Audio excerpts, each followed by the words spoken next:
खिलाड़ी खिलाड़ी खिलाड़ी।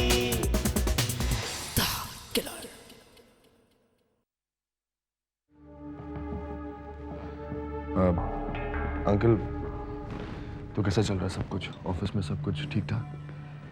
बेटा जाहिर सी बात है, अब सुमन नहीं है तो कामकाज में फर्क तो पड़ता ही है। आप चिंता मत कीजिए अंकल, मैं कल से ऑफिस आ जाया करूंगा। नहीं बेटा, इस वक्त ऑफिस से ज्यादा कहीं तुम्हारी घर पर जरूरत है, और वैसे भी बच्चों को इस वक्त तुम्हारा साथ चाहिए, और वैसे भी ऑफिस की देखभाल के लिए मैं हूं ना।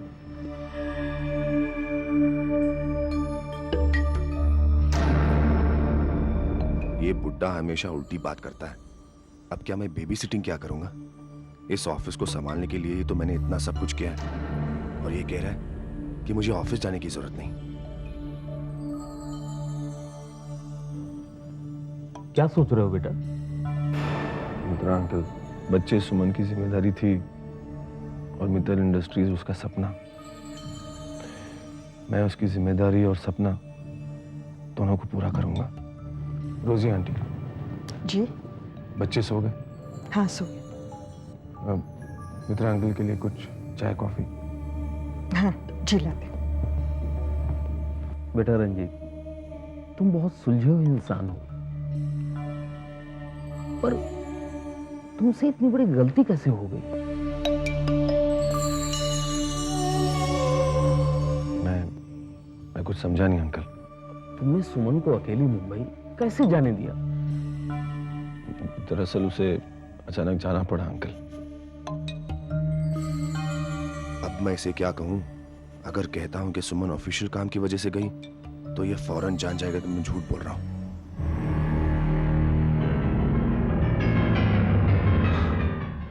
वो क्या करूं मित्रा अंकल, वो दरअसल सुमन की कोई सहेली थी जो अचानक बीमार पड़ गई, तो उसके लिए उसे अर्जेंट निकलना पड़ा।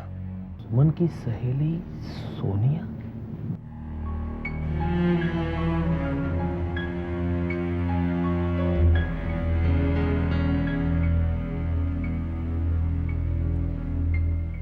Thank you thank you.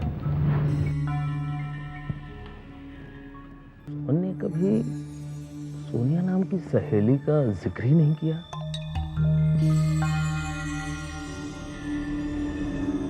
Are you sure कि उसका नाम सोनिया ही था?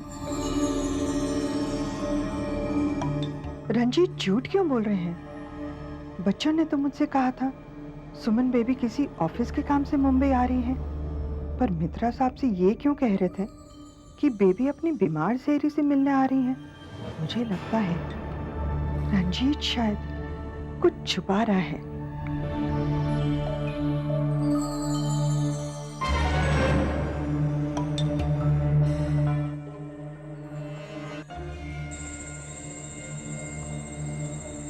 रंजीत, अब क्या? अब क्या डॉली, इंतजार। सुमन की बॉडी मिली और वहां मित्रा अंकल मेरे पास खुद ब खुद आएंगे और कहेंगे ये लो रंजीत, सब कुछ तुम्हारा। मतलब हमारे इतने सालों की मेहनत अब रंग लाएगी? यस डॉली, यूं समझो कि हमारी जिंदगी अब शुरू हुई है। सुमन जा चुकी है और बच्चों का क्या? देश भर में बोर्डिंग स्कूल्स पड़े हुए हैं, कहीं ना कहीं भेज देंगे, और उसके बाद सिर्फ तुम और मैं। हाँ?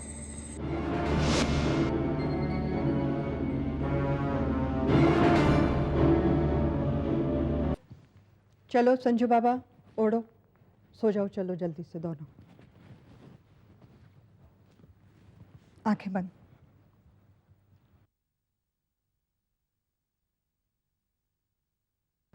आंखें बंद संजू, सोने की कोशिश करो। ओके महक, आंखें बंद।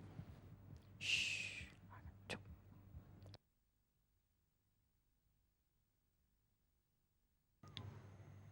गॉड, मेरा खुद का फैमिली नहीं है, लेकिन मुझे इस बात का दुख नहीं है।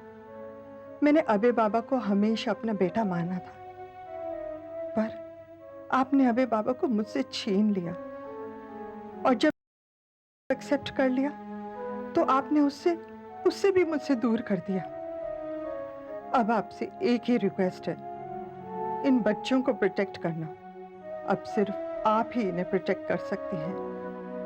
जो कुछ भी मैंने आज देखा वो मेरी आंखों का मिस्टेक हो तो ही अच्छा है, नहीं तो। रंजीत बाबा,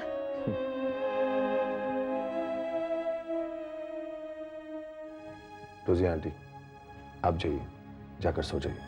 आप कल से नहीं सोई। मैं सो जाऊंगी, पहले बच्चे सो जाएं। रोजी आंटी आप जाइए, बच्चों को मैं सुला दूंगा। जाती हूँ।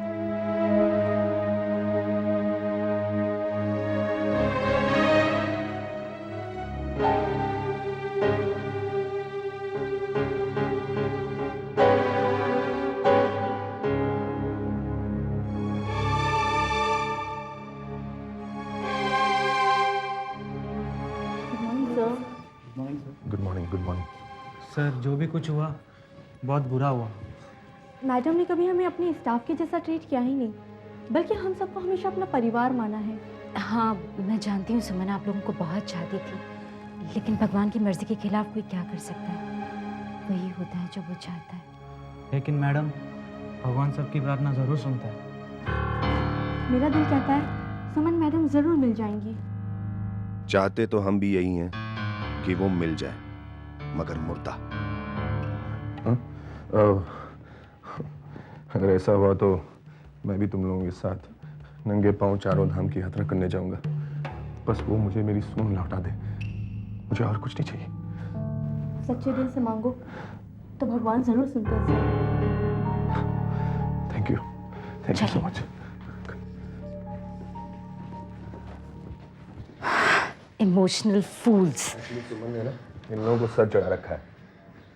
एक बार कंपनी मेरा नाम हो जाए ना तो इन सबका दिमाग ठिकाने लगा दूंगा। डोंट वरी, वो भी बहुत जल्द हो जाएगा। जल्दी हो जाए तो अच्छा है, वरना इन लोगों के सामने शराफत का नाटक करते करते मैं कहीं सचमुच शरीफ ना बन जाऊं। Anyway,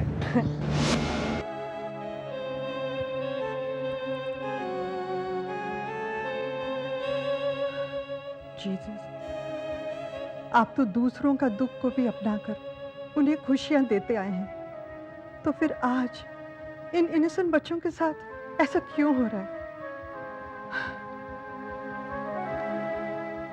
Jesus, you have to do something for these kids. Please. Good night darling.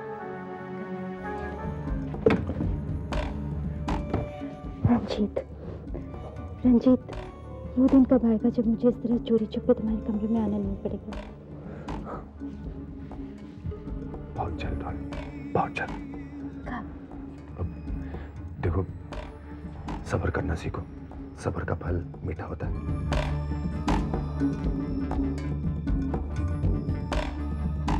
नहीं। डार्लिंग, देखो, तुम फिर वक्त यहाँ से चले जाओ। किसी ने तुम्हें यहाँ मेरे साथ देख लिया तो गड़बड़ हो जाएगी। इस वक्त कौन आएगा? बच्चे सो रहे हैं। डॉली, दीवारों की सिर्फ कान ही नहीं, आंख भी होते हैं। हाँ, देखो, तुम यहाँ से जाओ, प्लीज। गो फ्रॉम हियर, गो, गो।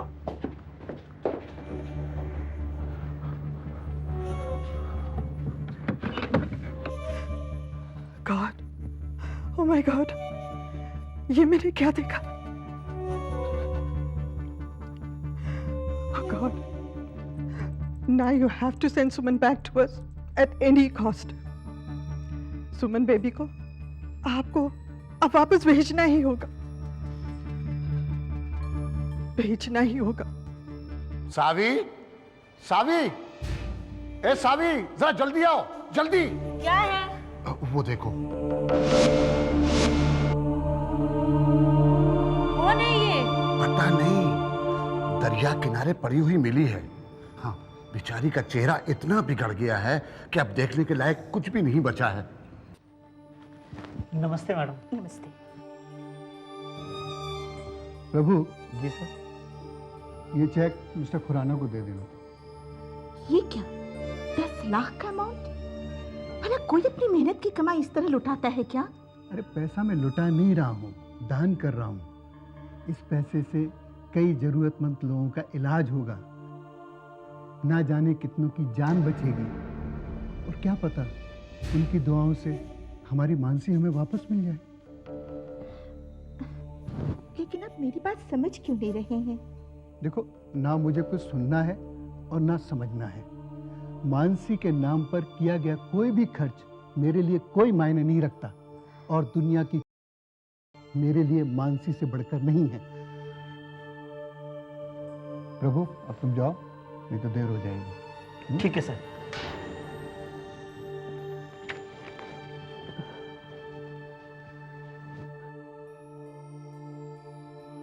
बस बेटी, एक बार तू वापस आ जा। तेरे पापा की आंखें तुझे देखने के लिए तरस गई हैं। मित्रा अंकल 8 दिन हो गए हैं और सुमन का कुछ पता नहीं चला। पुलिस से मेरी बातचीत हो रही है और वो लोग कह रहे हैं कि वे लोग कोशिश कर रहे हैं। अंकल, उनको बहुत वक्त लग सकता है।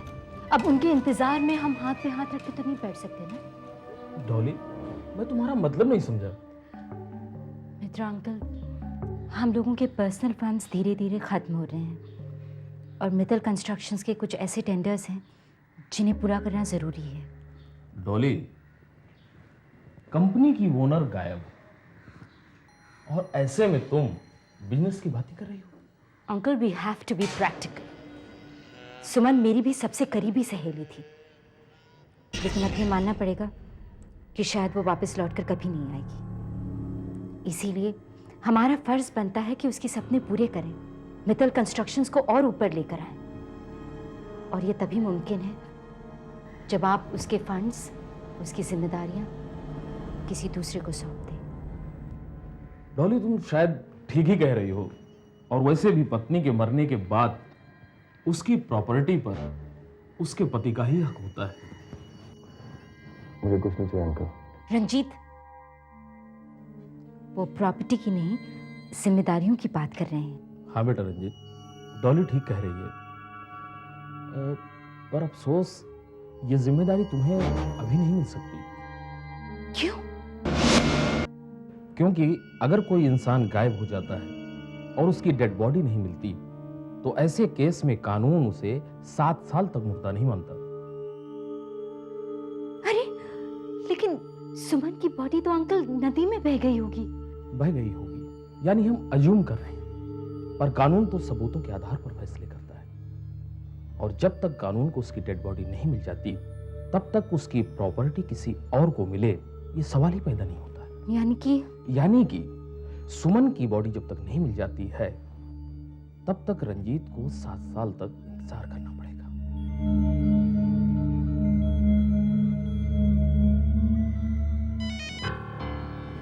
Excuse me. हेलो सिन्हा साहब, हाँ मैं बस अभी पहुंच रहा हूं। जी हाँ। अच्छा रंजीत, मुझे एक इंपॉर्टेंट मीटिंग में जाना पड़ रहा है, ठीक है? हम बाद में बात करते हैं। जी। Thank you. Ranjit, control yourself. अरे क्या हाँ, कंट्रोल योरसेल्फ। हम लोग तब से कोशिश कर रहे हैं कि मित्तल इंडस्ट्रीज के मालिक बन जाए। तुमने अपने हाथों से मेरी शादी उस 2 बच्चों की मां से करवाई। मैंने उस किराए के गुंडे को मारा, सुमन को भी मारा। न जाने कितने बार उन बच्चों के सामने उन्हें बचाने के नाम पर अपनी जिंदगी जोखिम में डाली। अपने हाथ पे गोली दी। तुमने कभी सोचा कि गोली मेरे हाथ में लगने की जगह अब मेरे सीने पे लगी तो क्या होता? और तुम अभी भी कह रही हो कि कंट्रोल है सर।